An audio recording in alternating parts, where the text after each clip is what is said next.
ونستعينه ونستغفره ونعوذ بالله من شرور أنفسنا ومن سيئات أعمالنا من يهد الله فلا مضل له ومن يضلل فلا هادي له أشهد أن لا إله إلا الله وحده لا شريك له وأشهد أن محمدا عبده ورسوله رب اشرح لي صدري ويسر لي أمري wahlul 'uqdatam min lisani yafqahu qawli. Alhamdulillah, puji dan syukur marilah kita panjatkan kehadirat Allah Subhanahu wa taala yang atas rahmat dan karunia-Nya kita dapat hadir di majelis ilmu yang mulia ini insyaallah dengan nyaman dan sehat walafiat. Tak lupa semoga salawat serta salam senantiasa tercurah kepada junjungan kita Nabi besar Muhammad sallallahu alaihi wasallam, kepada keluarganya, kepada sahabatnya, kepada para tabi'in, tabi'ahum, kepada kita semua, serta kepada seluruh umatnya hingga yaumil akhir nanti. Alhamdulillah, insyaallah pada malam hari ini kita akan mengadakan Halaqah Insan Cendekia yang kelima bersama Ustadz Wijaya dengan tema awareness, pencegahan dan adab merespon isu penyimpangan seksual. Mohon maaf, kemarin di poster yang tepat adalah penyimpangan seksual, bukan sosial. Baik, mungkin kita masuk saja kepada acara yang pertama, yaitu sambutan oleh Ustadz Agas selaku founder Visi Foundation dan Insan Cendekia Mentorship. Kepada Ustadz Agastia Herjunadi, MPD, waktu dan layarnya dipersilakan Ustadz. Tes 1, 2, Bismillahirrahmanirrahim. Assalamualaikum warahmatullahi wabarakatuh. Waalaikumsalam warahmatullahi wabarakatuh. Masya Allah, gimana kabarnya Ustadz Wijaya dan teman-teman semuanya nih? Alhamdulillah. Alhamdulillah alladzi bi ni'matihi tatimmu shalihah subhanaka la ilma lana illa ma 'allamtana innaka antal alimul hakim rabbi zidni ilma. Baik, kami ucapkan jazakumullah khairan atas kehadirannya antum Ustadz Wijaya dan juga kehadiran kawan-kawan di sini ya untuk diskusi menarik insyaallah hari ini. Sebagai bentuk tanggung jawab intelektual ya antara kita semua yang dikaruniai Allah akal, hati ya, kemudian kita juga punya tanggung jawab sosial. Artinya ketika ada isu-isu yang sedang naik, kemudian kita diberikan oleh Allah kekuatan untuk bisa merespon minimal menegasikan atau mengingkari dengan hati, tapi kita tidak pengen sekedar dalam hati aja. Nah, maka kita coba kita coba berbuat sesuatu untuk memberikan literasi dan edukasi pada masyarakat.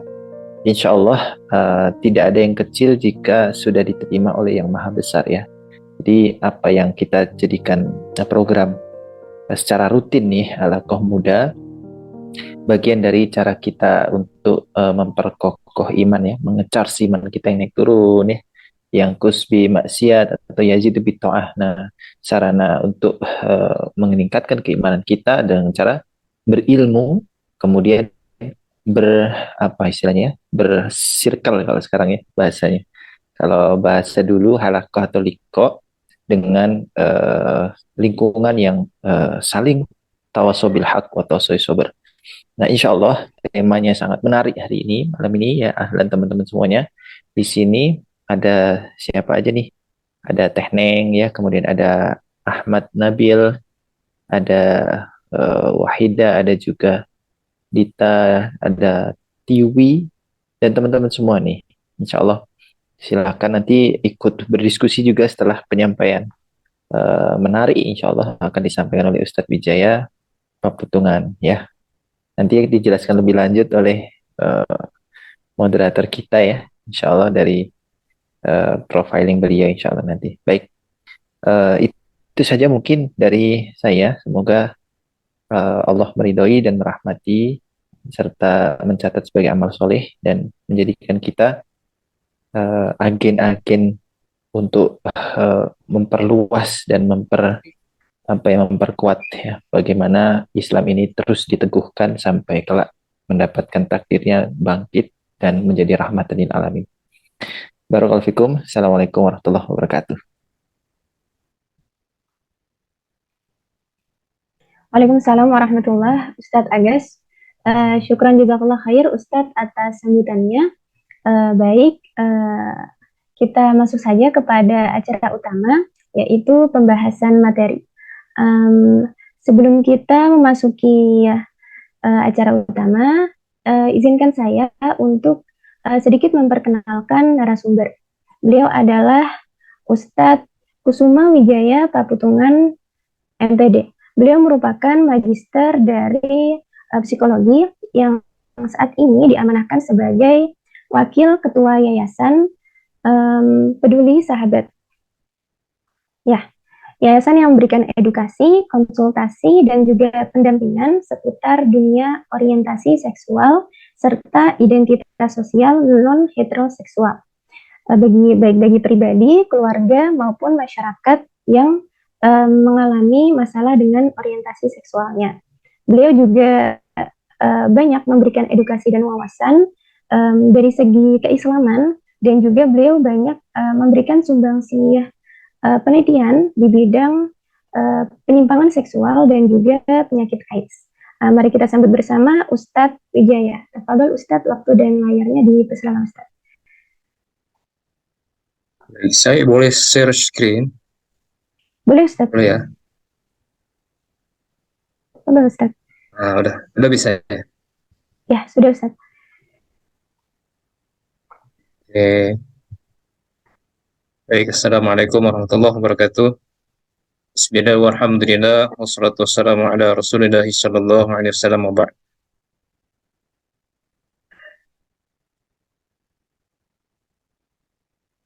Ya, terima kasih kepada teman-teman yang sudah meluangkan waktunya malam hari ini untuk hadir bersama membincangkan ilmu ya yang dibimbing langsung oleh Ustadz Agas. Saya ini grogi nih ngomong begini nih.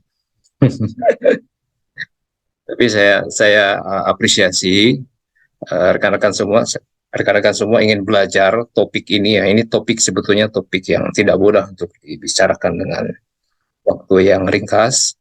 Tapi kita coba masuk ke poin-poin penting untuk membincangkan hal ini. Karena agak rumit sebetulnya bicara soal ini. Bicara isu-isu LGBT, penyimpangan seksual itu tidak sekadar bicara soal di level individu, ya, tapi juga bicara di level makro, ya, global.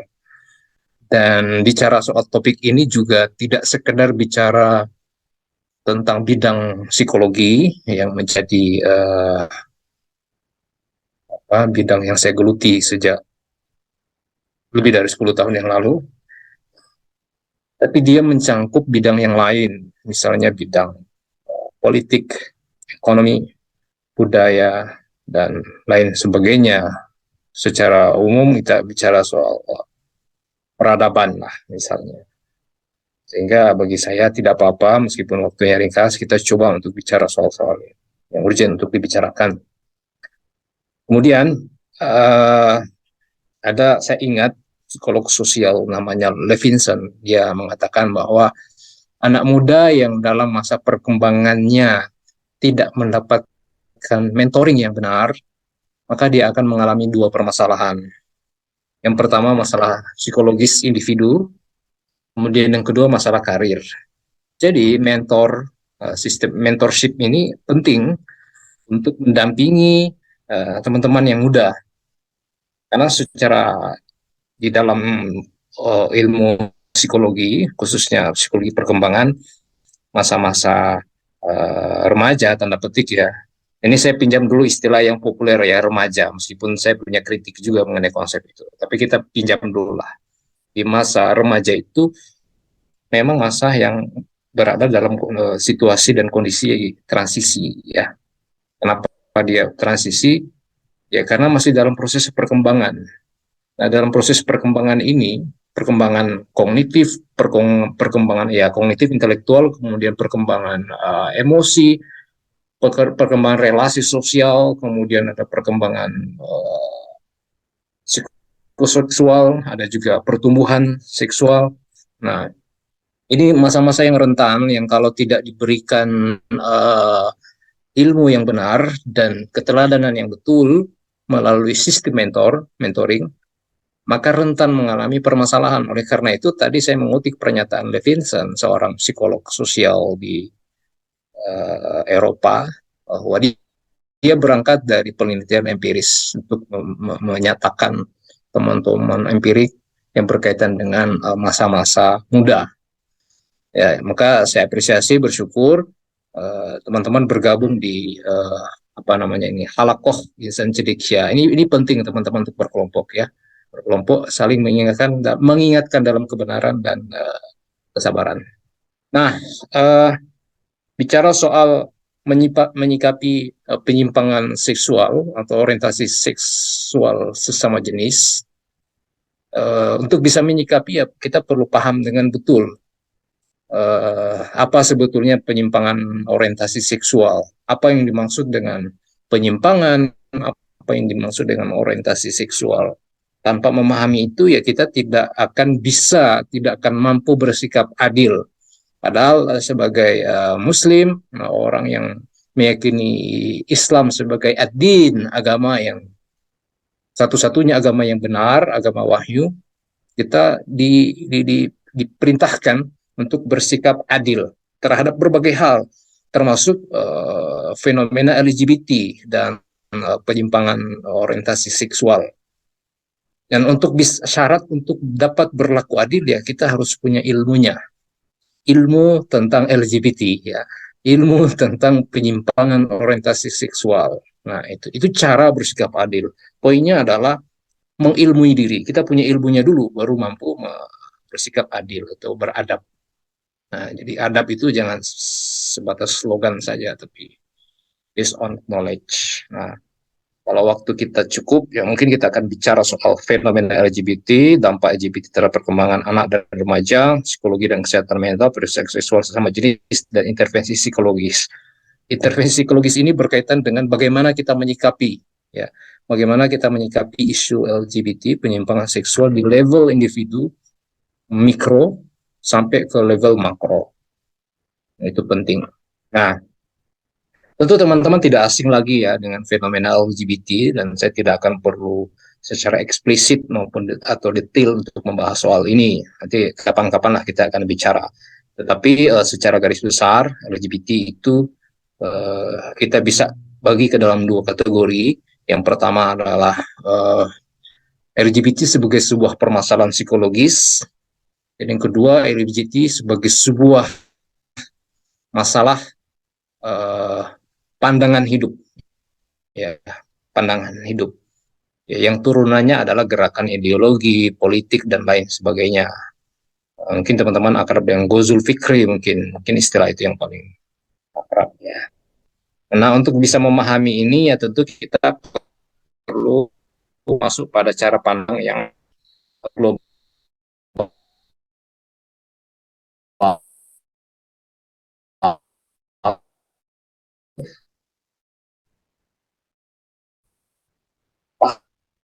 Pahami dulu secara global isu penyimpangan. Mohon maaf Ustadz, ada Masuk ya, kendala di secara masuk ke isu videonya Ustadz. secara global ini.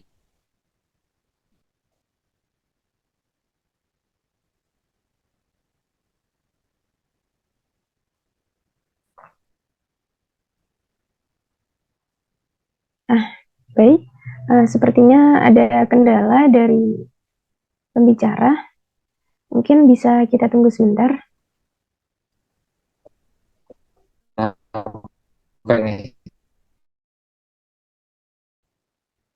Hilang. Nah, lanjut ya, isu pasangan gay yang melakukan kejahatan seksual pada anak yang diadopsinya, ya. Nah, kemudian banyak sebetulnya ya, banyak isu-isu di Indonesia khususnya, apalagi di Indonesia. Nah, kami di Yayasan Peduli Sahabat ya, berikan pendampingan psikologis pada orang-orang yang homoseksual ya, orientasi seksualnya sesama jenis homoseksual, termasuk istri-istri yang suaminya homoseksual. Nah, belum lama ini, beberapa hari yang lalu, itu beliau ini klien saya, klien di institusi ya, penanganan untuk level institusi. Kemudian anaknya menikah sama dokter, tapi kemudian ada satu kejadian yang membuat orang tuanya ragu kenapa harus menikah dengan dokter. Ada informasi yang meragukan. Kemudian beliau konsultasi ke saya dan kami lakukan penelitian. Jadi saran saya adalah mau nikah itu jangan sembarangan nikah.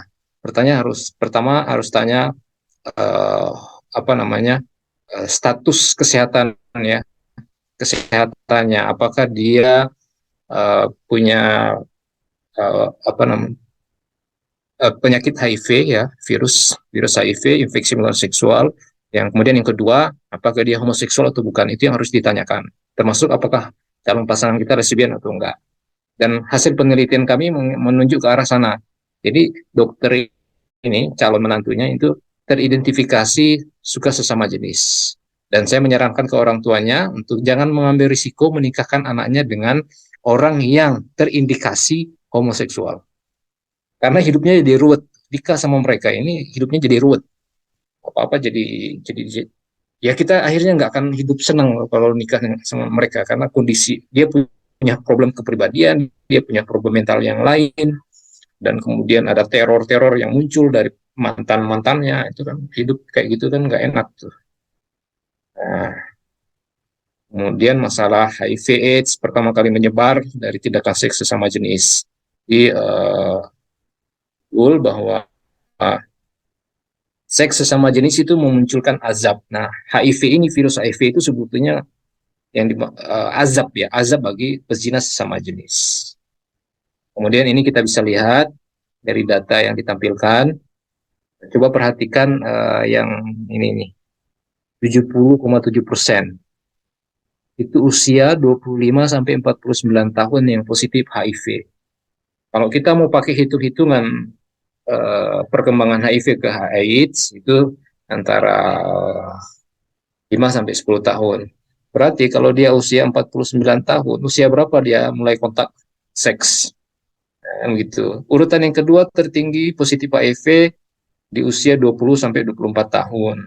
Berarti sejak SD dia sudah terlibat pada tindakan seksual ya, seks bebas. Nah, itu. Kemudian, nah ini teman-teman yang muda-muda ini, tolong ingat ini, di luar sana ada banyak keliruan penyesatan informasi tentang kondom. Ya, hati-hati, kondom itu mengurangi risiko tertular AIDS hanya sekitar 26%, berarti ada 64%, ya lebih dari 50% bisa jebol, jadi nggak aman. Ini biasanya sering dibohongin tuh ya. Jadi orang beriman pun, muslimah pun bisa dibohongin. Jadi, kenapa saya mengatakan begini ya? Karena saya juga menangani banyak kasus. Jadi orang beriman pun bisa dibohongi oleh orang-orang yang licik. Jadi harus hati-hati juga.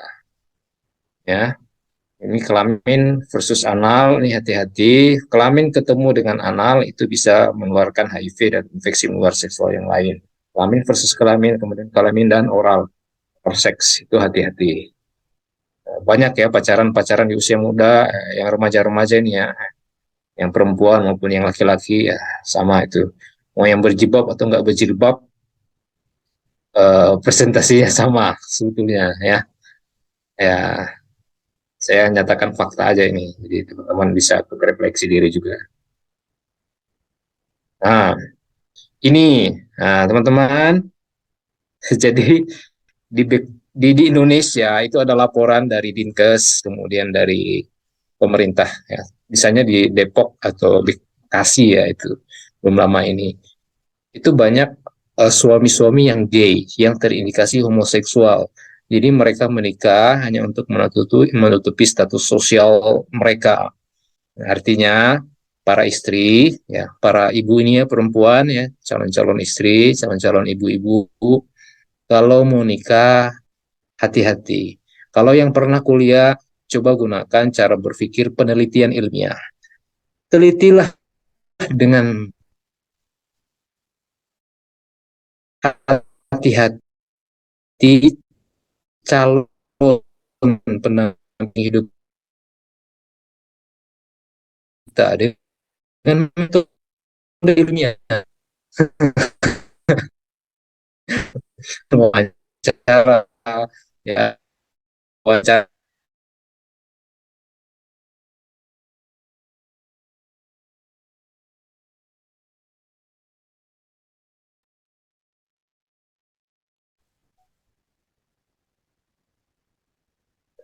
Maaf Ustadz, sepertinya videonya ada kendala Ustadz.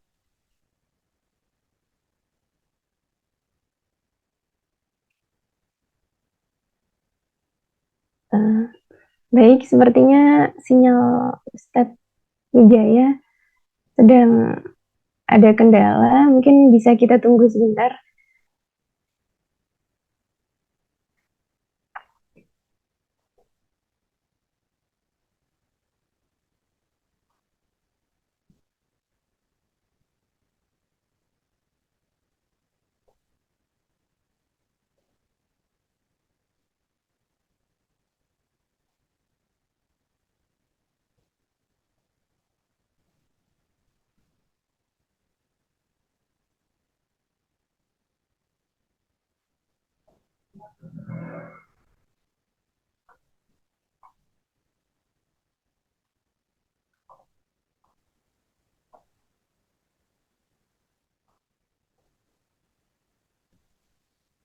Sudah terkoneksi lagi belum? Sudah Ustadz? Ya, mohon maaf ini kayaknya koneksi WiFi di rumah ini agak Ya, tidak terganggu ini. apa Ustadz? Ya, Pak Ustadz. Ini Jogja baru selesai hujan deras nih. Oh iya Maaf ya, Ustadz, maaf, maaf. nggak apa-apa Ustadz. Di sini juga hujan Oke. Ustadz. Oh ya, alhamdulillah hujan ya. Alhamdulillah. Oke, itu ya. eh, kita perlu hati-hati juga. Jadi misalnya begini, ada persepsi negatif di masyarakat yang menyatakan bahwa perceraian itu dianggap buruk ya. Ada stigma negatif pada fenomena perceraian. Padahal kan kita nggak tahu kenapa orang bercerai, ya kan? Nah, bisa saja orang bercerai itu karena salah satu ya pasangannya itu punya suami gay atau yang perempuan lesbian, kan begitu ya, atau punya masalah lain. Sehingga perceraian itu, perpisahan itu lebih utama daripada hidup bersama. Karena hidup bersama dengan homoseksual atau dengan lesbian itu selain ribet secara psikologis ya karena tentu kondisi emosionalnya nggak stabil, juga berisiko tertular infeksi menular seksual. Nah, yang gitu. Jadi makanya banyak fenomena eh, apa namanya istri-istri yang bersuamikan homoseksual. Nah, itu yang kami dampingi ya. Saya juga mendampingi mereka dan saya juga melakukan penelitian pada istri-istri yang suaminya homoseksual. Nah, ini hati-hati. Hmm. Ini banyak ya kasusnya di Indonesia banyak nih. Apalagi di Malaysia juga iya. Saya ambil contoh di Malaysia dan Indonesia karena kami kerjasama. Ya. Nah, tantangan berikutnya adalah di media. Ya, media. Ya, baik di film, ya di film-film dan yang lain sebagainya. Ini kan banyak tuh yang SpongeBob ya, ada juga yang ini apa namanya ini. Nah, itu perlu hati-hati juga dan ini membutuhkan anak-anak muda yang teliti, yang punya critical thinking yang baik untuk melihat fenomena ini, terutama di media. Karena di media itu masuknya halus sekali. Kalau dalam ilmu psikologi, informasi itu terus-menerus diberikan, maka orang akan terbiasa dengan informasi itu dan akhirnya menjadi normal, dinormalisasi dengan cara itu. Itu pendekatan psikologis yang orang nggak akan sadar. Maka perlu anak-anak muda yang kritis tuh, ya bisa dilahirkan dari halako ihsan cendekia ini. Nah ini gerakan-gerakannya yang sudah nyata ya, gerakan politik dari teman-teman politik dari teman-teman LGBT. Saya bilang teman-teman ya karena mereka juga manusia ciptaan Tuhan, ciptaan Allah. Tapi mungkin belum mampu menghadapi ujian itu sehingga agak menyimpang ya. Nah ini nggak usah terlalu panjang ini secara ilmiah, perdebatan secara ilmiah. Ini slide saya emang banyak ya, dan banyak ngutik-ngutik supaya teman-teman juga paham perdebatan di level akademik itu bagaimana. Nah ini hasil-hasil penelitian. Nah di dalam Islam juga itu dipahami proses fenomena LGBT ini ya, ada tinjauan dari fikih. Kalau ini saya ambil yang dari fikih ya. Liwat itu homoseksual, kemudian sihak itu lesbian, kemudian khunsa itu yang memiliki dua alat kelamin, al-muskil dan ghairul muskil. Kemudian ada mutarajil itu yang perempuan yang ke laki-lakian, mungkin di umum itu disebut tomboy ya. Kemudian ada mukhanas ini akrab disebut transgender. Tetapi di dalam Islam itu mukhanas itu dibagi dua, mukhanas bil amdi dan mukhanas bil kholqi. Mukhanas bil amdi ini yang tidak boleh, yang dilarang, haram hukumnya.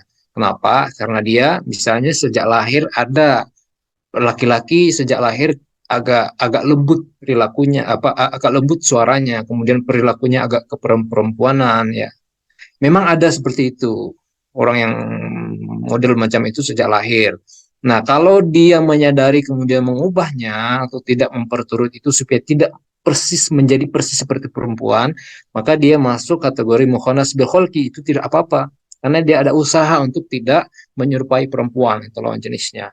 Tapi kalau dia malah senang membangga-banggakan sifat perempuan-perempuanannya itu padahal dia laki-laki, dia masuk kategori mukhanas bil amdi, ini yang haram. Nah, kalau dalam istilah ilmiah hanya disebut transgender, campur aja. Maka saya menyimpulkan dalam Islam itu lebih rinci, lebih jelas. Karena dia berkaitan juga dengan penetapan hukum dalam Islam. Nah, dalam Islam itu yang homoseksual itu haram, ya, terlarang. Apapun argumentasinya, baik dia disebabkan oleh faktor biologis yang dalam penelitian ilmiah hanya sekitar 5% faktor biologis ya, Ken.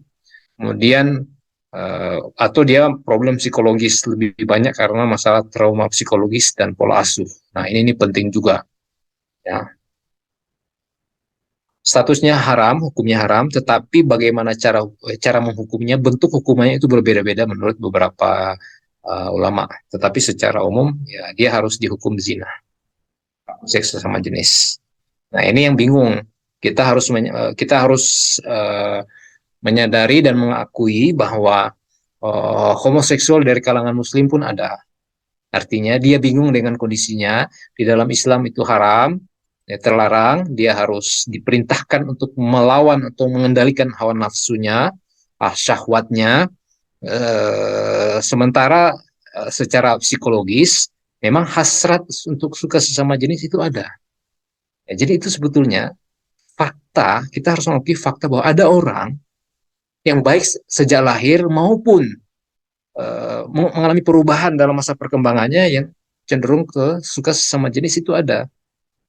Ya, nah itu nanti penjelasannya dalam ilmu psikologi itu nanti ada. Tetapi dia karena dia beragama Islam, dia memahami ayat-ayat dalam Al-Quran dan hadis Rasulullah SAW untuk tidak melakukan tindakan sesama jenis, maka itu kan semacam ada konflik intrasikis, ya, konflik dalam dirinya. Ada dorongan di dalam diri untuk melakukan, tetapi penalarannya membimbing dia untuk tidak melakukan itu karena itu perbuatan yang dilarang oleh agama. Jadi bagi orang yang mengimani Islam dengan sekuat-kuatnya, dia akan berada pada posisi yang paling minimal dia terombang-ambing lah, paling minimal lah. Kalau dalam dinamika psikologisnya itu ada pada dinamika an-nafsul al-lawwamah, gitu ya. Ini kapan-kapan kita agak detail. Ini anggap aja pengenalan ya, supaya teman-teman bisa bersikap adil ya. Nah, ini ada pro dan kontra yang nggak usah, karena teman-teman tentu pernah tahu soal judicial review di Mahkamah Konstitusi tahun 2015 sampai 2017 pasal perzinahan, perkosaan, dan pencabulan sesama jenis. Kami Sampuluri Sahabat juga terlibat di sana ya, dalam judicial review undang-undang pasal itu. Kemudian dulu RUU PKS sekarang menjadi undang-undang tindak pencegahan kekerasan seksual. Itu kan terjadi pro dan kontra itu dari sebagian kaum muslimin dan sebagian juga yang lain ya, yang punya pandangan agama berdasarkan pandangan hidup Islam maupun yang lain. Oke. Nah, ini yang kami lakukan sebagai laporan aja ya. Jadi teman-teman masih muda ini saya mau laporan apa yang sudah kita lakukan sehingga teman-teman siapa tahu terinspirasi dan mau bergerak ya. Bergerak tentu dengan ilmu, tidak sekedar semangat aja. Ini yang kita lakukan. Ini Yayasan Peduli Sahabat Indonesia dan Jakim, jabatan apa ya? Pokoknya Jakim lah Malaysia, keagamaan Islam Malaysia lah ini. Saya lupa. Ini kami ketemu untuk membicarakan bagaimana penanganan LGBT secara nasional di negara masing-masing. Ya, ini saya ngisi apa ini? Kesehatan mental dan perilaku seksual siswa di boarding school. Jadi saya udah keliling Indonesia, sering diundang untuk bicara soal ini di Islamic boarding school ya. Karena di situ juga rentan. Nah, ini kami dengan para peneliti, guru-guru kami ya dari berbagai disiplin ilmu diskusi di INSIS. Ustaz Agas tahu itu. Nah, ini dengan para pakar psikologi Islam internasional ya bicara soal psikologi dan fenomena manusia modern. Salah satu fenomena manusia modern yaitu uh, uh, perilakunya cenderung didorong oleh hasrat seksual atau hasrat atau aspek biologis. Jadi penalarannya, akalnya itu kurang difungsikan. Lebih banyak orang berperilaku karena dorongan biologis, kepuasan, kesenangan semata untuk mendapatkan ya itu tadi ya pencapaian-pencapaian sifatnya material. Jadi sehingga kemampuan akal itu kurang difungsikan dengan baik. Nah, ini gerakan Indonesia Bergerak. Nah, ini yang kita lakukan ya. Diskusi-diskusi semacam ini di ruang publik. Semacam inilah halakoh insan cendekia. Ini perlu intensif membahas ini. Enggak cukup kalau cuma 20 menit saya ngomongin. Ini topik penting sekali, 20 menit itu enggak cukup. Sementara kan topiknya bagaimana menyikapi penyimpangan seksual. Kita nggak bisa menyikapi penyimpangan seksual dengan adil kalau nggak paham isunya. Nah, untuk paham isu kita butuh waktu yang agak panjang lah. Nah, ini yang kita bicarain ya. Jadi sebenarnya udah banyak, kita udah gerak dari tahun 2014 sampai sekarang. Kalau bahkan saya dari 2010 sebetulnya.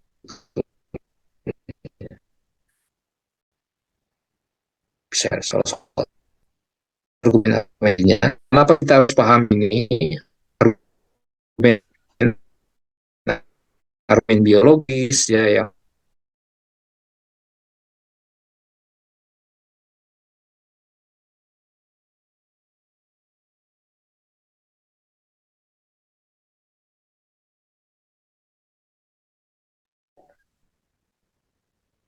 Mohon maaf kakak-kakak dan teman-teman, sepertinya ada kendala lagi, mungkin kita tunggu saja.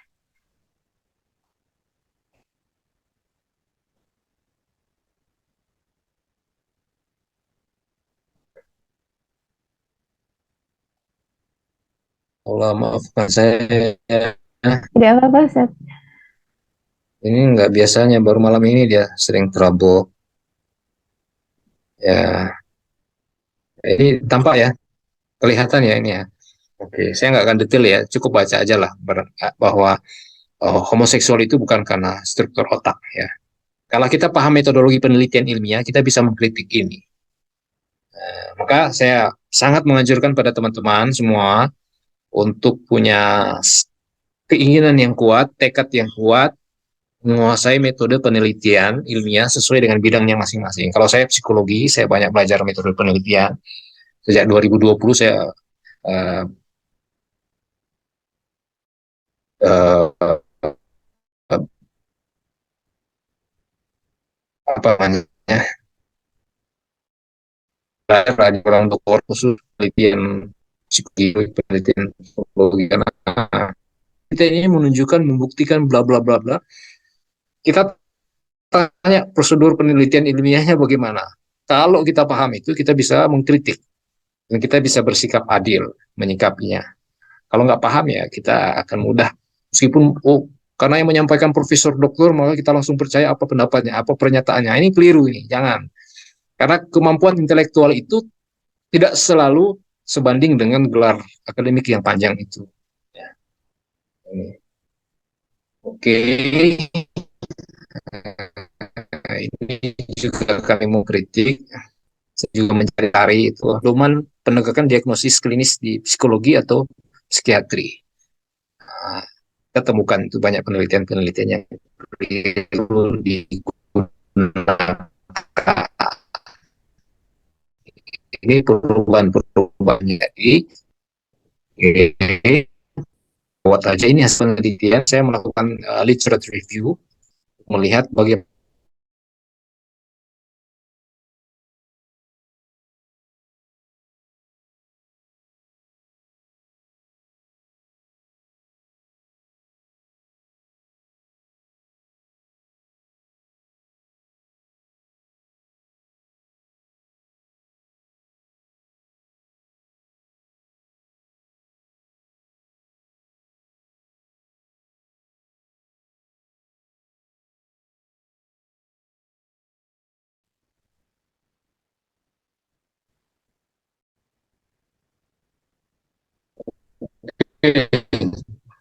udah jelas ini. Maaf ya. Jelas, Ustaz.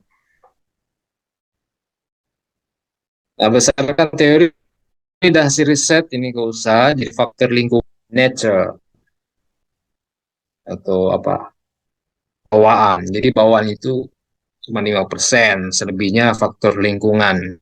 Dan homoseksual itu cenderung pada orientasi seksual itu hanya ada satu, yaitu heteroseksual, ya.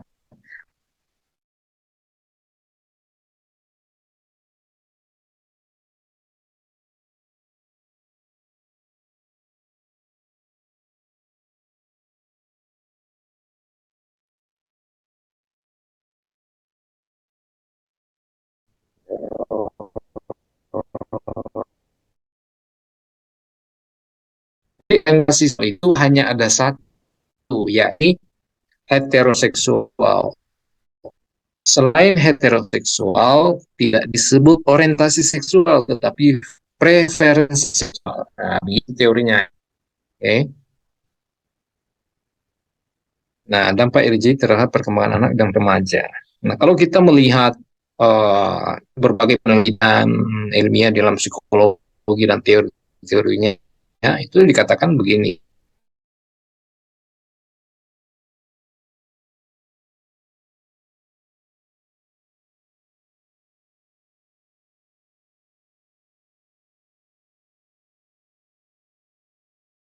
Kita akan menemukan begini, misalnya, seorang anak akan berkembang menjadi orang dewasa yang matang dan bahagia, baik secara emosi dan rohani, jika berada di dalam keluarga yang sehat secara mental. Jadi kalau keluarga nggak sehat secara mental, itu otomatis akan mempengaruhi psikologis anak. Jadi kalau ingin orang tuanya dan lingkungan di dalam keluarganya itu harus dikondisikan supaya bisa mendukung perkembangan dan pertumbuhan psikologis anak. Jadi masa perkembangan transisi antara masa anak dan dewasa yang mencangkup perubahan biologis dan kognitif, emosional, dan sosial. Gimana ini anak itu akan bentuk merupakan tugas utama dalam psikologi kepribadian. Ya, jadi masa pembentukan identitas diri inilah masa-masa krusial yang harus diperhatikan oleh orang tua dan keluarga di sekitarnya. Ya, harus diberikan stimulasi kognitif dengan cara terus diajak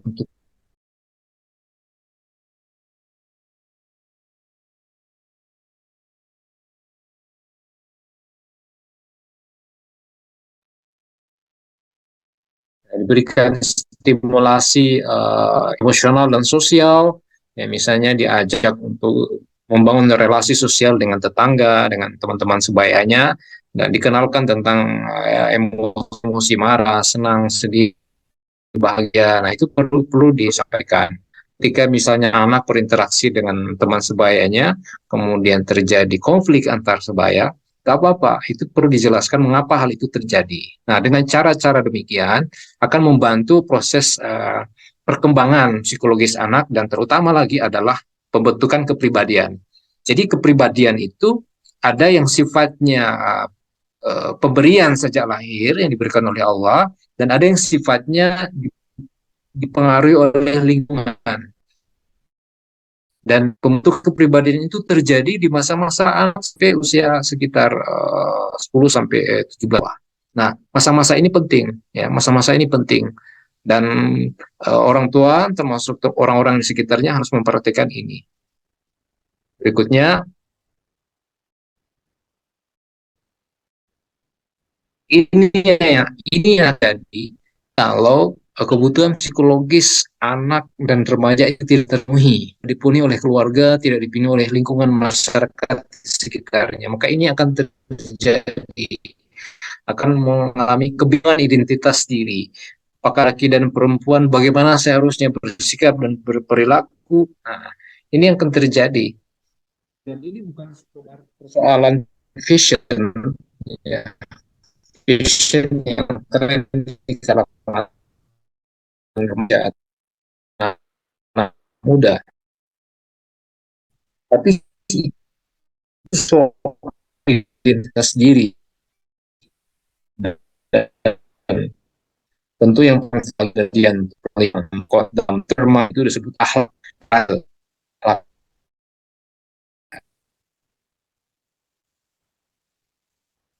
Ya.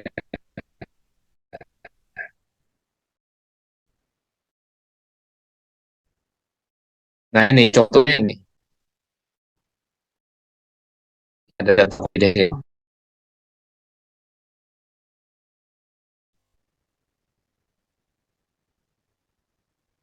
ini kan main pakai Zoom aja punya ujian ya, Stablo. Kan cuma manusia yang ada ujian ini, Zoom pun ada ujian. Iya, Ustaz. Nah, ini contoh kasusnya ya, tapi nggak usah ya. Nah, ini jadi dampak wacana dan perilaku LGBT. Jadi dia punya dampak yang berbahaya dari level mikro sampai level makro. Dampak dari wacana dan perilaku LGBT itu begini, itu mengganggu perkembangan psikologis anak dan remaja. Kalau anak-anak sering terpapar oleh informasi soal ini, mereka akan mengalami kebingungan identitas diri dan informasi mana yang wacana apa yang mendominasi anak ini, individu ini, maka itulah yang akan menjadi inspirasi atau membentuk konsep atau pemahaman tentang dirinya. Jadi perlunya kita minimal kalau ada wacana soal propaganda soal LGBT itu kita, kalau enggak itu akan menjadi benar oleh masyarakat dan itu berbahaya untuk perkembangan kognitif dan persepsi terutama. Kemudian dampak berikutnya adalah masalah atau gangguan kepribadian dan mental. Kemudian punya masalah soal pribadian, personality dan mental yang lain, misalnya depresi, anxiety, stress, trauma dan yang lain sebagainya. Nah, akibat berikutnya adalah perilaku maladaptif, moralitas buruk, akhlak tercela. Dan kita bisa lihatlah di sekitar kita perbuatan-perbuatan yang muncul diakibatkan oleh masalah medis ya, moralitas. Akhirnya apa? Akan muncul penyakit fisik dan penyakit psikologis. Penyakit fisiknya diantaranya HIV/AIDS, infeksi menular seksual, dan akan muncul lagi berbagai penyakit yang berkaitan dengan yang berasal dari perilaku seksual yang tidak beradab ya. Kemudian lemah mental dan fisik. Kami tentu punya data yang cukup banyak yang yang menjadi bukti evidence base-nya bahwa individu itu justru membuat orang itu kebanyakan kalau sudah punya penyakit HIV ya, infeksi menular seksual, lemah secara mental. Ya, karena nggak bisa berbuat apa-apa. Padahal salah satu kebutuhan psikologis orang adalah berprestasi, achievement, berprestasi. Nah, orang yang bisa berprestasi adalah orang yang sehat secara fisik dan bisa berprestasi. Bagaimana dia akan mengaktualisasikan potensi dirinya, kemampuan dirinya? Hampir tidak mungkin. Akibat lemah mental dan fisik, ketahanan keluarga menjadi rendah. Konflik muncul di dalam rumah tangga, di keluarganya muncul konflik-konflik, dan secara global akan mempengaruhi ketahanan negara. akan terancam. Kalau keluarga-keluarga di Indonesia mulai lemah secara mental, ya kualitasnya rendah, ketahanannya rendah, ketahanan psikologisnya rendah, maka siapa lagi akan menjaga bangsa dan negara ini? Nah ini nggak usah. Ya, ini prinsipnya. Ini saya mau tolong ingat prinsip psikologi dan kesehatan mental bahwa kondisi perilaku seseorang itu muncul disebabkan oleh dua faktor. Pertama faktor personal yang sifatnya personality, yang kedua adalah faktor situasional. Jadi orang berperilaku itu tidak serta-merta karena kesalahan individu itu sendiri, enggak. Mesti ada kaitannya dengan faktor situasional, lingkungan.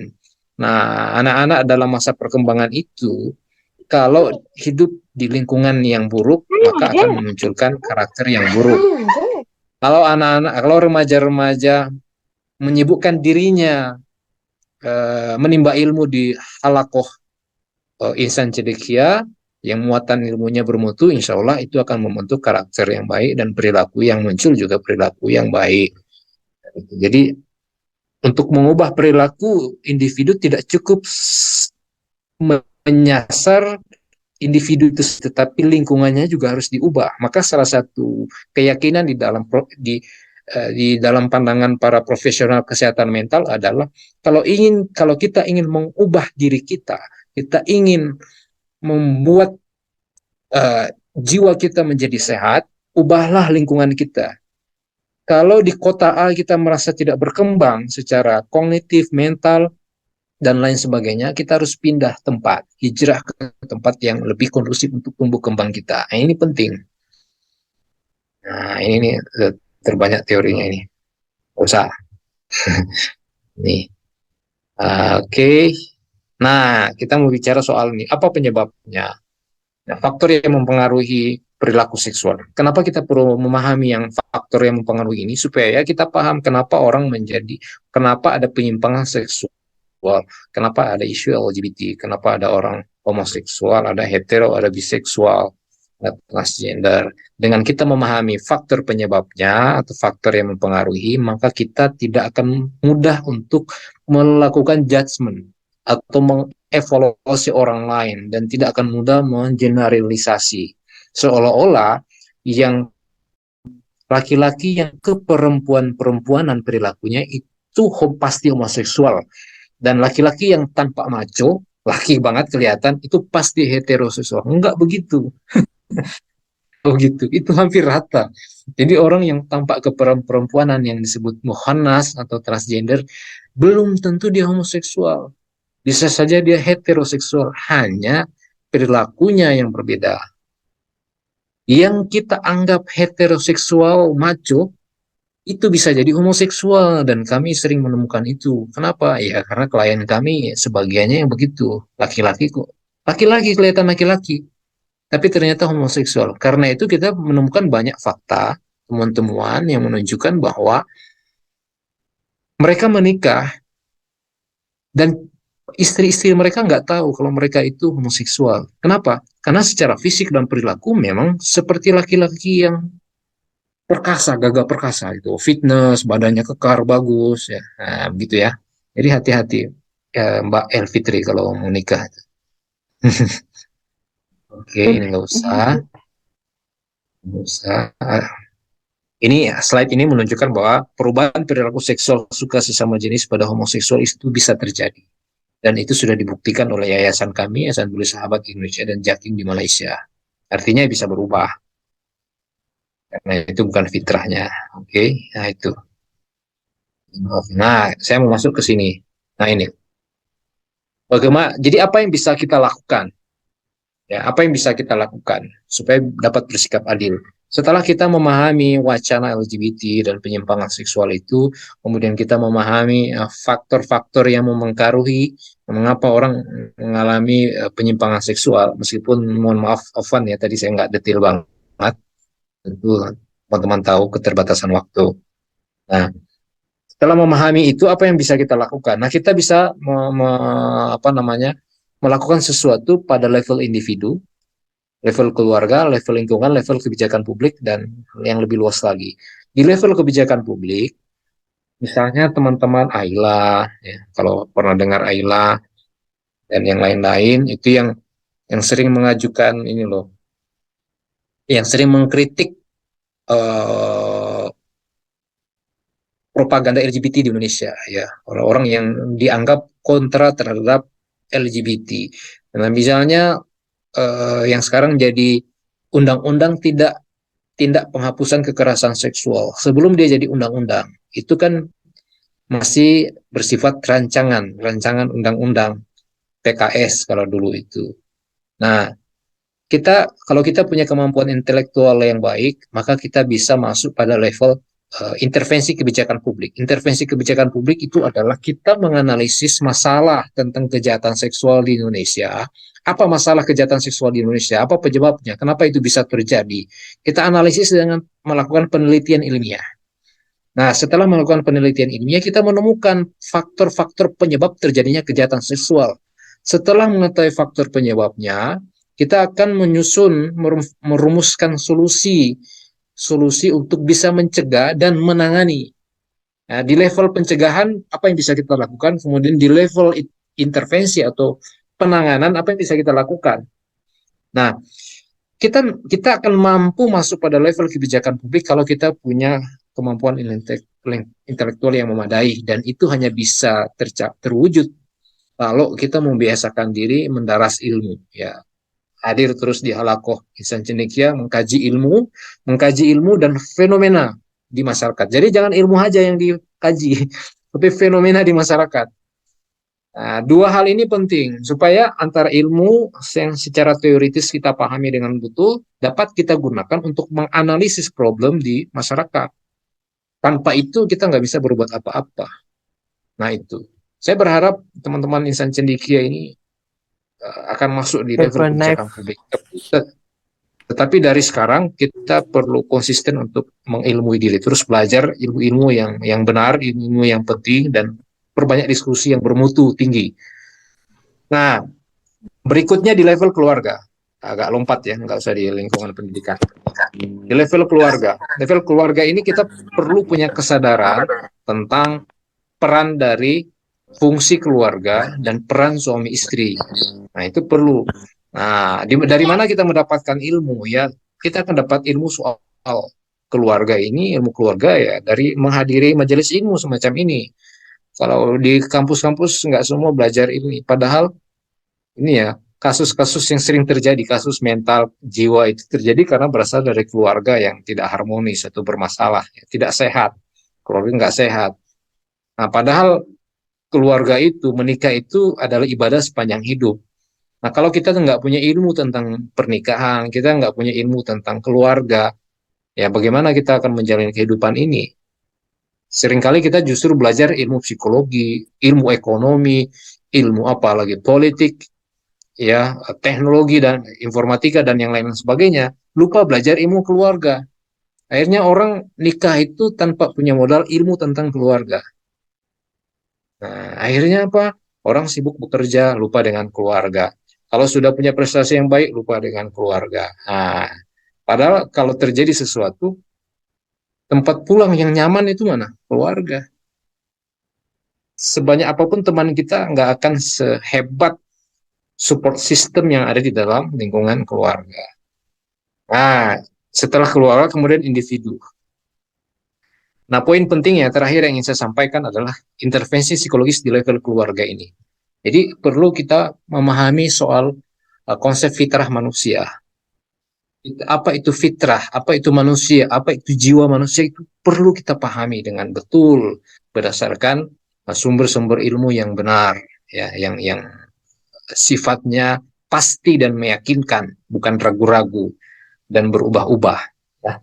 Jadi kita perlu paham apa itu the nature of man, fitrah manusia, jiwa dan jiwanya. Berikutnya kita perlu paham fungsi koam. Koam ya, tahu ya, koam, Rijal Qawwamuna 'ala nisa. Koam itu ya leadership ya, kepemimpinan ya. Pemimpin. Nah, untuk menjadi leader di dalam keluarga, untuk mengaktifasi fungsi koam di dalam keluarga, kita harus punya dua hal. Pertama virtues, yang kedua knowledge. Virtues itu kebaikan-kebaikan, kebajikan. Knowledge itu ya ilmu tentang diri sendiri ya, ilmu tentang diri sendiri, ilmu tentang kehidupan, ilmu tentang keluarga. Itu penting. Banyak orang yang bicara terlalu tinggi, tapi dia lupa tentang ilmu tentang dirinya sendiri. Dia tidak kenal dirinya. Nah, ini penting. Kemudian fungsi suami istri, psychological needs. Jadi kita perlu memahami fungsi suami dan fungsi istri di dalam pernikahan. Kalau kita memahami ini, maka kita akan tahu posisi kita. Kita akan bisa memposisikan diri sehingga dapat meminimalisir konflik yang muncul dan bisa mengoptimalkan fungsi-fungsi yang dimiliki oleh masing-masing, termasuk fungsi keluarga. Kemudian, ini fungsi keluarga, ta'dib. Jadi fungsi keluarga itu untuk mendidik, ya, untuk mendidik orang yang ada di dalam anggota keluarganya menjadi insan adabi, manusia yang beradab. Ya. Kemudian yang berikut adalah intervensi psikologis, ya. Biopsikososial spiritual. Nah, ini yang diperlukan. Ini adalah 4 cara untuk bisa memberikan intervensi di level keluarga. Jadi sekali lagi kita perlu menyadari dan mengaktifasi fungsi qawam, leadership, terutama laki-laki ya, terutama laki-laki. Kemudian mengaktifasi fungsi suami dan istri. Ya, jadi kita perlu tahu peran suami dan peran istri, ya, peran orang tua. Nah, aktifasi juga fungsi keluarga. Fungsi keluarga itu untuk mendidik anggota keluarganya menjadi insan adabi. Nah, oleh karena itu kita perlu paham konsep insan adabi. Insan beradab itu apa? Nah, bagaimana supaya bisa menjadikan keluarga ini keluarga yang terus menghidupkan ilmu di dalam keluarganya. Nah, kayak gitu. Oke. Nah, take home message-nya yang terakhir, LGBT adalah masalah psikologis dan filosofis sekaligus. Masalah psikologis dapat ditangani dengan terapi biopsikospiritual sosial, sedangkan masalah filosofis dapat diatasi dengan argumentasi. Di samping itu, diperlukan upaya penanganan di level kebijakan publik yang berasaskan pada Undang-Undang 1945 dan Pancasila. Yang berikutnya, penguatan ketahanan individu dan keluarga dapat meningkatkan ketahanan bangsa dan negara. Nah, kira-kira begitu ya. Mohon maaf kalau nggak detail. Nah, saya kira itu dari saya.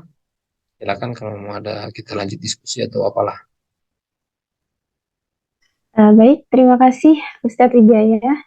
Jazakallah khair Ustadz atas materinya, Masya Allah sekali. Mungkin selanjutnya kita bisa masuk kepada sesi diskusi ya Ustadz. Silakan kepada kakak-kakak dan teman-teman yang ingin bertanya bisa raise hand atau jika ada kendala bisa ditanyakan melalui kolom chat.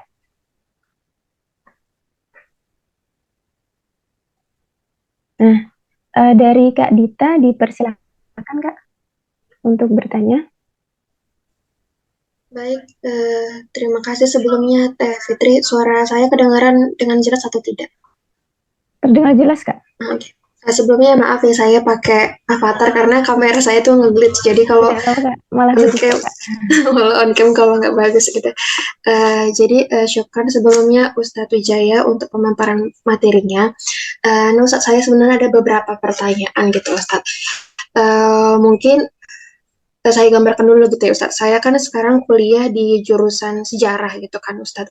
Nah di jurusan ini kita nggak bahas sejarah aja tapi juga ada kajian sosial termasuk gerakan feminisme dan LGBT gitu Ustadz. Ya, apalagi saya punya penelitian itu kan perempuan gitu, dimana kalau dari pembimbing saya itu seringnya mengasih rujukan yang emang base teorinya itu feminisme gitu kan Ustadz. Jadi secara tidak langsung memang mendukung yang namanya LGBT gitu.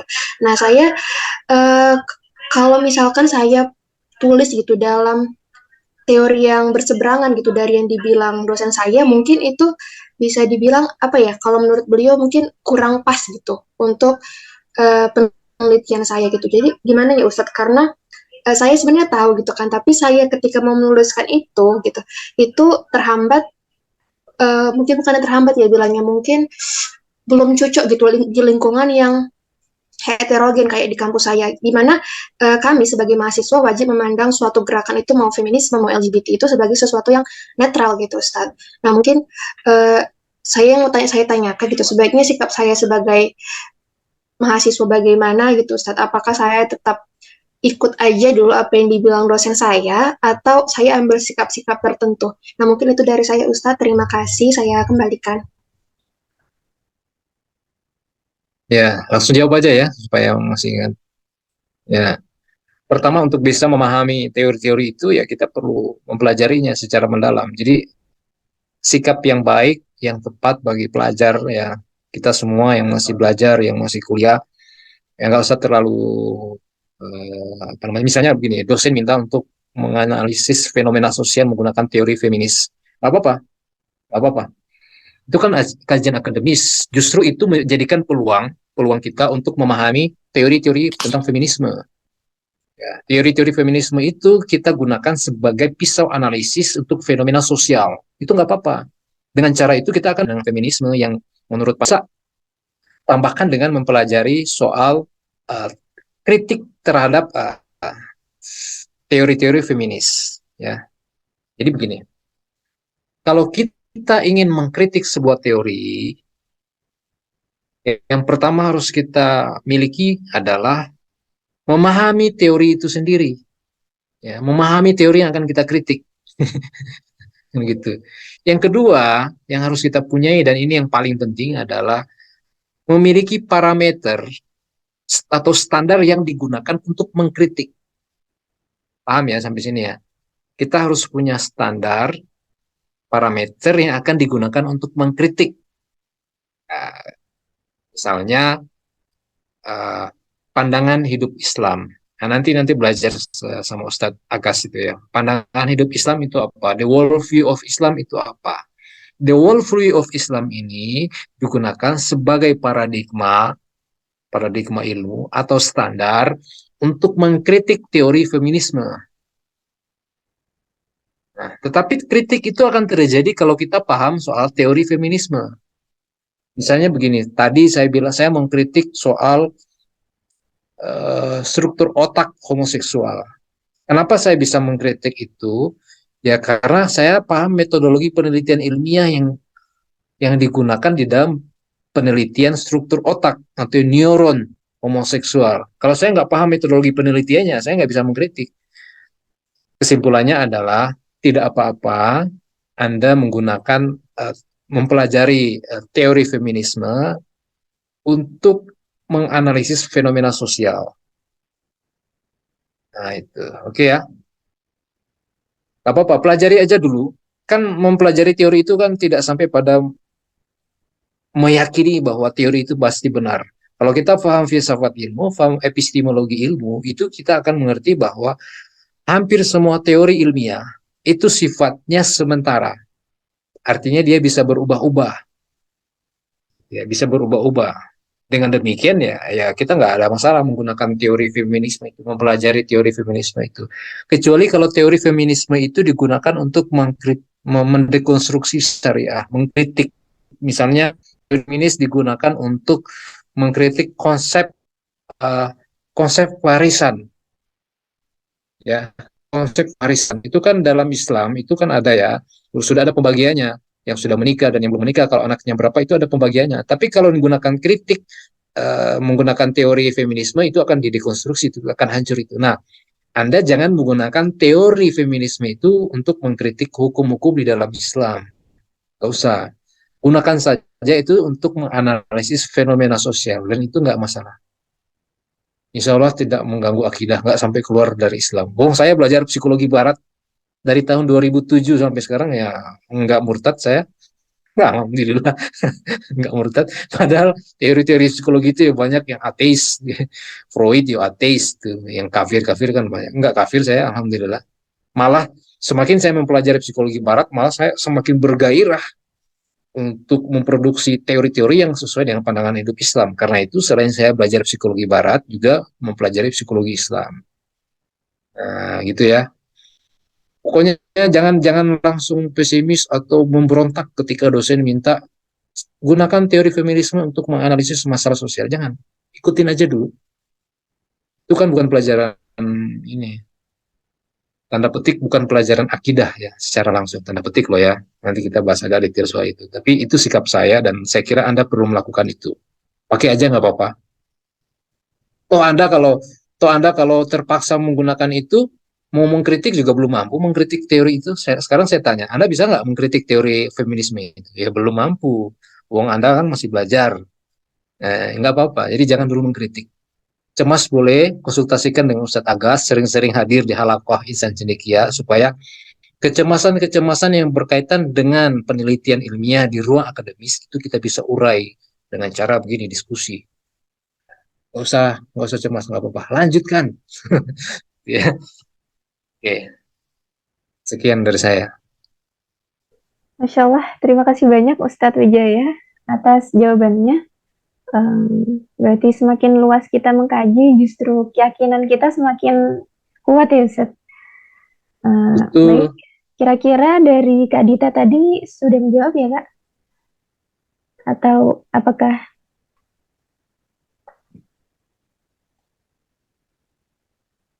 Insya Allah Oh, ini sudah. ada pertanyaan. Ya, Oh, ada baik. yang raise hand dulu. Selanjutnya dari Teh Neneng, mungkin Ya.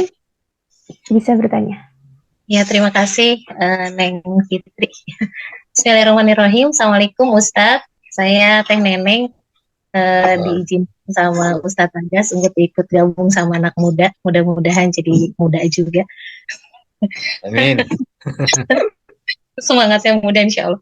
Ustadz, kebetulan saya punya murid, itu yang pertama, jadi ini kejadiannya di usia kelas 4 SD, jadi ibunya itu pengusaha, dan di rumahnya ada ini Ustadz, ada anak dari karyawannya.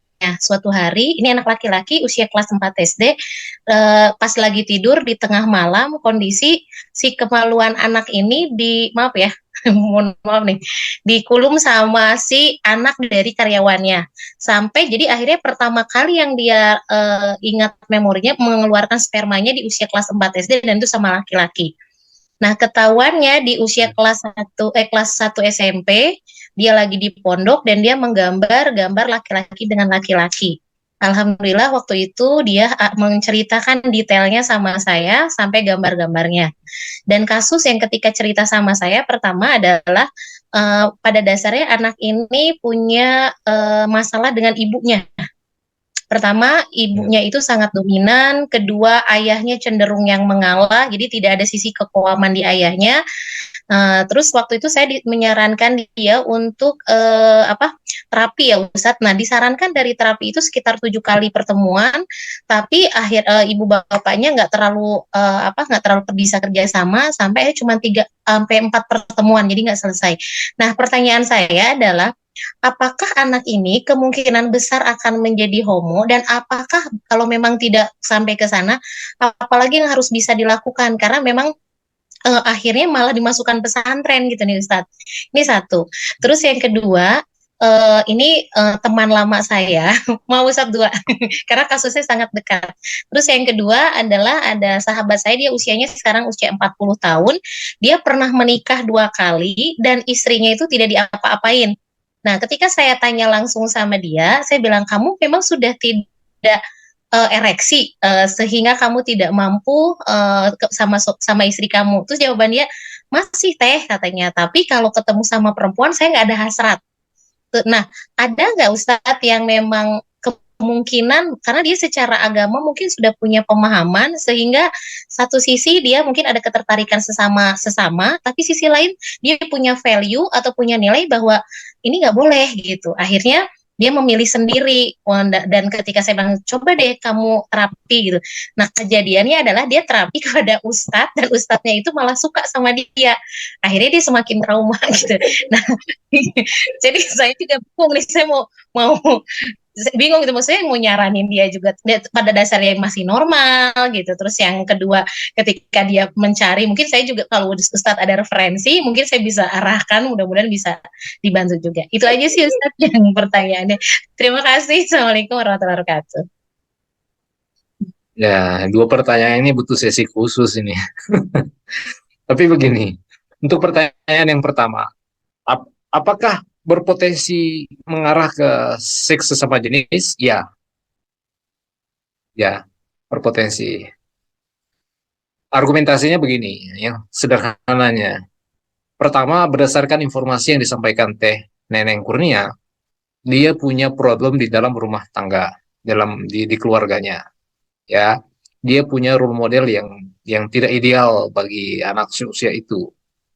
Artinya, kebutuhan psikologisnya tidak terpenuhi di dalam keluarga. Itu satu ya. Yang kedua, dia sudah memiliki pengalaman seksual langsung dengan sesama jenis. Ini berbeda kalau nggak punya pengalaman seksual langsung ya. Masih suka tapi nggak punya pengalaman, itu kadarnya lebih ringan dibandingkan dengan yang sudah punya pengalaman seksual. Kenapa? Pertama, pengalaman seksual itu. Yang berikutnya adalah pengalaman seksual pertama kali dialami itu langsung pada usia itu, usia sekitar 10 tahun tuh ya, kelas 4 SD itu. Dia kan merasakan kenikmatan yang pertama kali dia alami dan rasakan. Dan itu sampai ke memori, artinya dia sudah terekam di otak, di sistem sarafnya. Manifestasinya apa? Gambar itu. Gambar ruang itu kalau kami analisis pemeriksaan psikologi klinis, mesti gambarnya mirip-mirip dengan itu. Karena apa? Itu adalah kesan pertama dalam hidupnya dan menyenangkan. Ada rewardnya positif, tanda petik positif. Itu ada kecenderungan untuk diulang.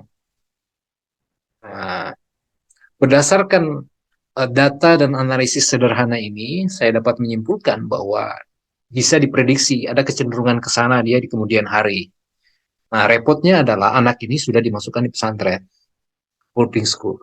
Saya sering menangani kasus begitu di boarding school di seluruh Indonesia kecuali di Indonesia Timur ya, Papua saya belum pernah ke sana. Hampir bahkan pandemi ini saya mengalami banyak kasus di boarding school.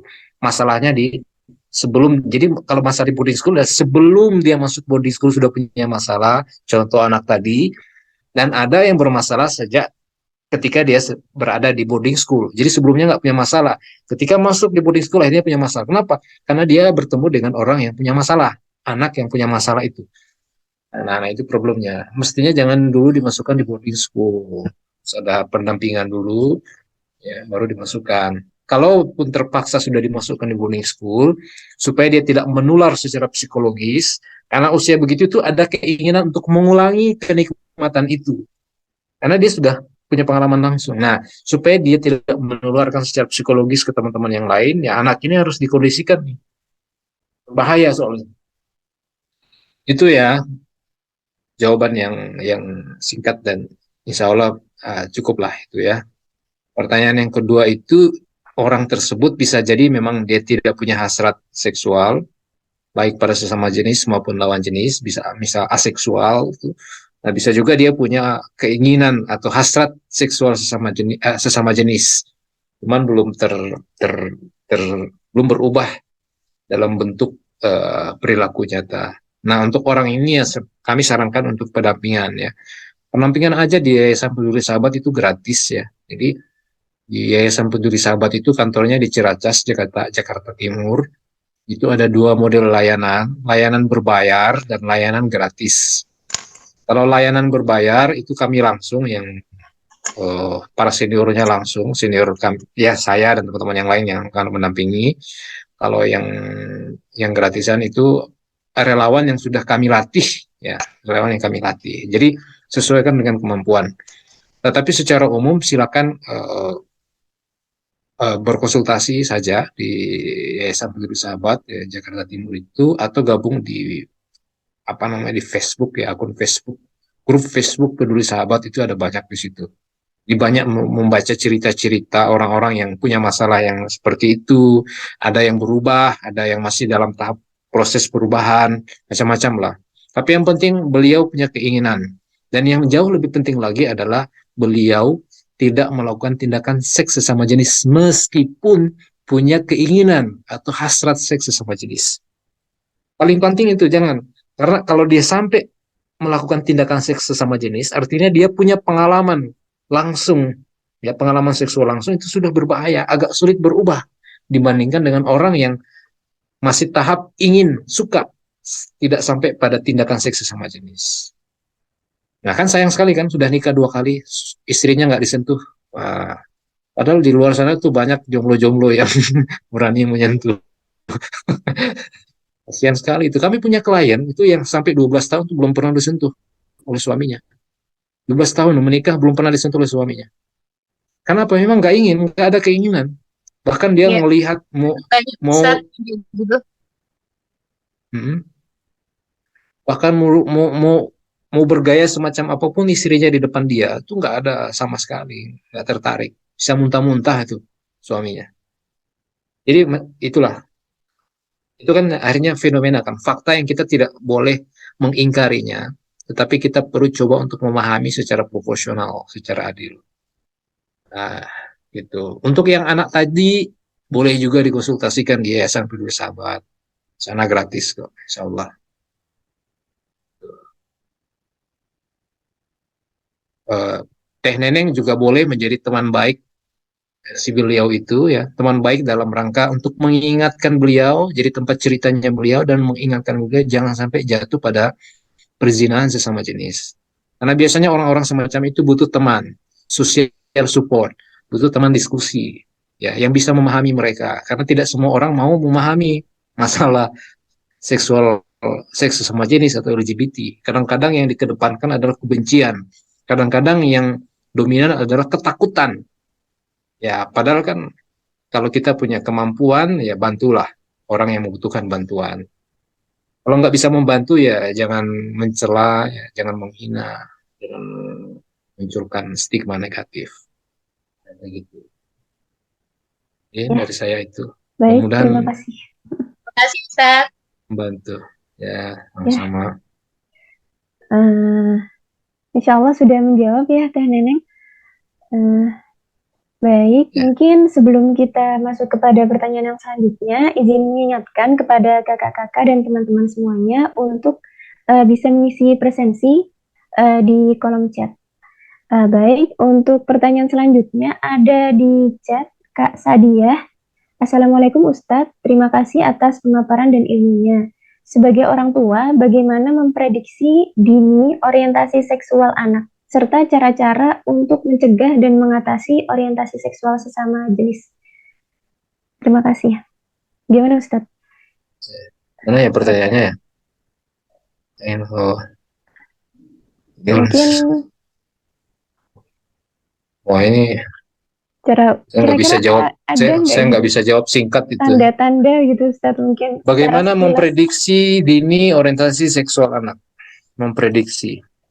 Nah, eh, lihat role modelnya. Siapa figur yang menjadi idolanya di dalam keluarga. Kalau dia anak laki-laki, figurnya siapa? Ayah atau ibu? Oh, gitu. Role modelnya siapa? Ayah atau ibu? Kemudian lihat hobinya. Hobi anak ini hobi main misalnya. Hobi permainannya adalah permainan yang identik dengan laki-laki atau perempuan, identik dengan apa namanya, identitas gendernya atau berlawanan identitas gender. Kemudian cara-cara dia berkomunikasi, ya, cara dia berkomunikasi terus lemah lembut atau identik dengan laki-laki cara berkomunikasinya. Itu yang paling gampang lah ya untuk anak dini. Cara-cara untuk mencegah dan mengatasi orientasi seksual. Nah, kalau untuk mencegah, cara untuk mencegah supaya tidak mengalami orientasi seks sesama jenis, itu sebetulnya perankan dia kalau dia berikan dia peran sesuai dengan jenis kelaminnya. Ya. Kalau laki-laki ya jadikan dia sebagai laki-laki. Seperti apa sih karakter laki-laki? Nah, kalau ada bapak ayahnya masih hidup, masih sehat, ajaklah untuk bercakap-cakap sesuai dengan apa namanya, peran dia sebagai laki-laki, ya, berikan tugas-tugas yang menunjukkan bahwa itu tugas-tugas yang identik dengan laki-laki, ya, mainannya ya mainan yang laki-laki, jangan boneka. Kalau yang anak laki-laki jangan diberikan mainan boneka, ya, anak laki-laki jangan didandani, jangan diberikan pakaian seperti perempuan. Mentang-mentang orang tuanya pengen punya anak perempuan tapi yang lahir laki-laki, akhirnya anak laki-laki dibelikan pakaian, di make upin kayak perempuan, itu jangan. Pelampiasan ya Ustadz. Itu membuat Iya, iya, itu kan begitu kan, banyak kan begitu ya. Iya, Ustaz. Bukan banyak, memang ada. Nah, begitu. Sering didengarkan bahwa, wah, dulu kami inginnya anak perempuan, Eh, tapi yang lahir malah dia yang laki-laki. Di Astagfirullah. depan dia, di depan anak itu kan bahaya. Artinya Iya. dia merasa tidak diterima sebagai anak yang tidak diharapkan, jenis kelaminnya tidak diharapkan. Maka muncul persepsi pada anak ya bahwa oh dia anak yang tidak diharapkan. Orang tua inginnya perempuan, karena itu saya ingin jadi perempuan saja, nggak mau jadi laki-laki. Nah, gitu. Bahaya ya, Kemudian Ustaz. kita bisa ambil ya kita bisa ambil contoh tadi yang disampaikan Teh Neneng. Jadi kalau anak laki-laki kemudian yang dominan di dalam keluarganya adalah ibunya dibandingkan dengan laki-laki, ayahnya. Ada kasus begini. Kenapa anak ini di kemudian hari menjadi homoseksual?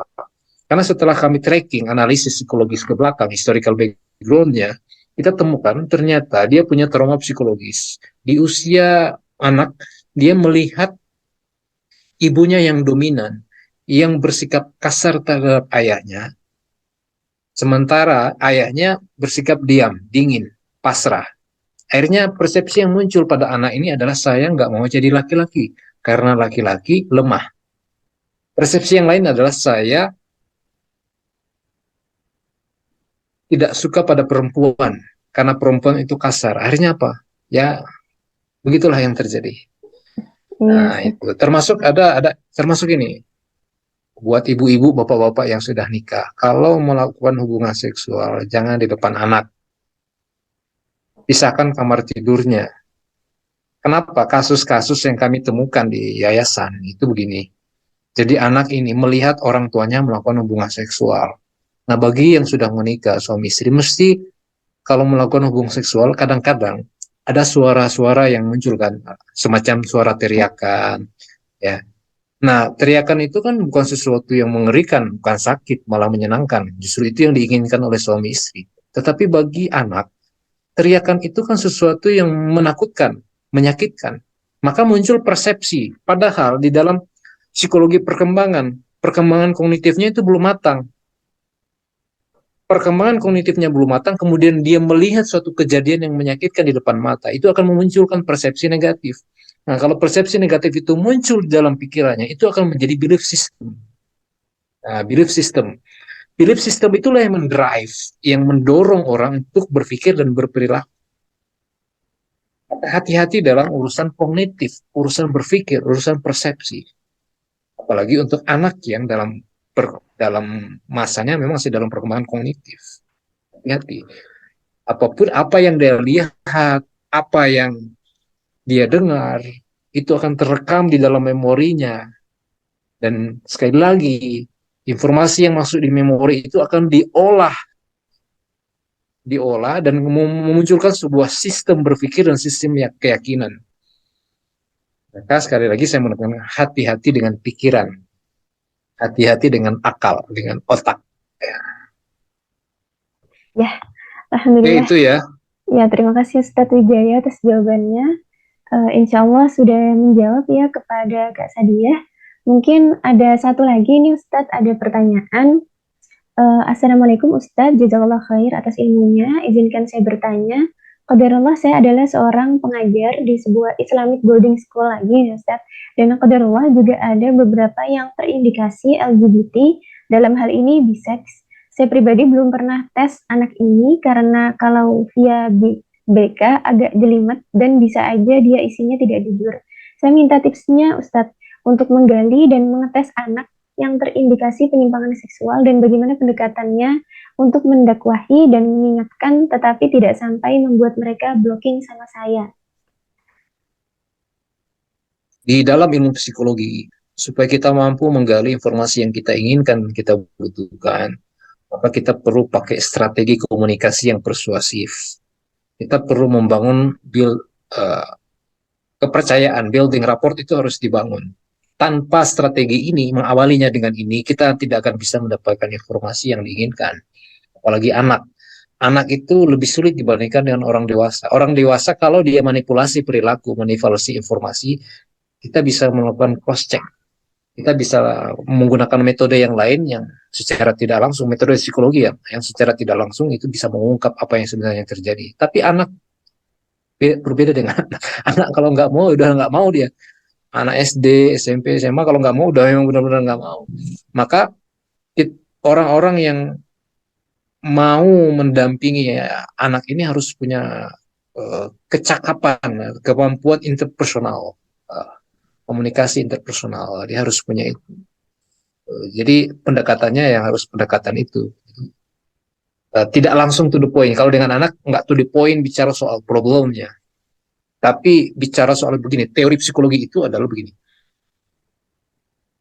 Pendapat kita akan didengarkan oleh orang lain. Kalau informasi yang kita sampaikan itu relevan dengan dia.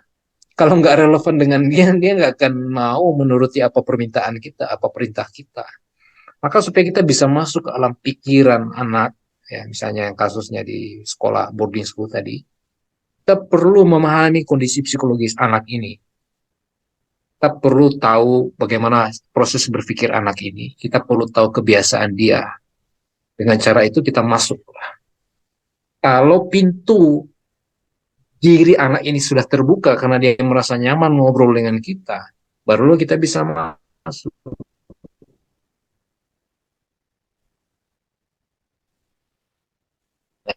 Dulu apa yang harus kita miliki, dan pelatih itu merasakan apa yang dirasakan orang lain. Dia beda dengan simpati. Nah, itu pendekatannya dulu ya. Lalu kemudian bagaimana menggali dan mengetes anak yang terindikasi penyimpangan seksual. Ya memang ini perlu keahlian khusus ya. Misalnya kemampuan melakukan wawancara psikologi. Ya, wawancara psikologi itu bukan sekedar wawancara biasa yang tanya-tanya doang. Enggak. Wawancara psikologi tanya apa, kita mau gali informasi A tapi tanyanya B, C, D gitu. Nah, gitulah. Harus punya. Jadi kita semua perlu belajar tentang komunikasi. Bagaimana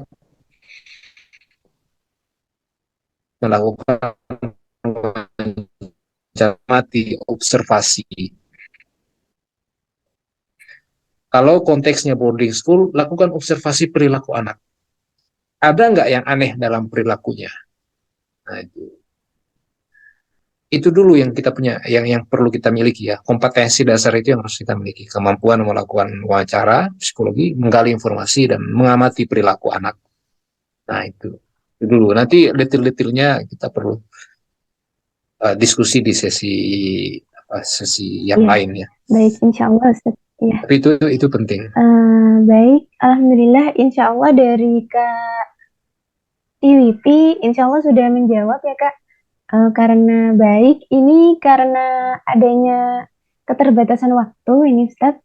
Oleh karena itu, jika ada peserta yang memiliki pertanyaan lagi, mungkin bisa menghubungi langsung kepada panitia, mungkin dari Kak Sadiah, untuk insya Allah nanti akan disampaikan langsung juga kepada Ustadz nih Ustadz. Baik, atau bisa juga, boleh. Iya, boleh Ustadz. Bisa juga mungkin menghubungi langsung kepada Ustadz, mungkin ada via Instagram ya Ustadz, Wijaya PPT. Baik, baik, mungkin kita langsung masuk saja ya kepada sesi selanjutnya, yaitu foto bersama. Kepada kakak-kakak dan teman-teman semuanya, dimohon kesediaannya untuk open kamera. Mungkin kakak-kakak dan teman-teman yang tidak ada kendala, dipersilakan untuk open kamera. Mari kita foto bersama untuk mengabadikan momen Halaqah Insan Cendekia yang kelima ini. Mungkin saya tunggu sampai 21-28 ya untuk persiapan foto. Sudah 21-29. Ya. Ya.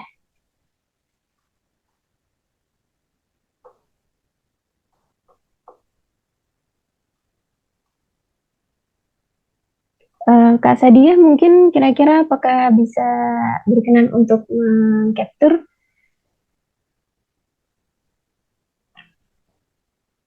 Atau mungkin dari saya juga insya Allah juga bisa. Baik, Ini sudah ada beberapa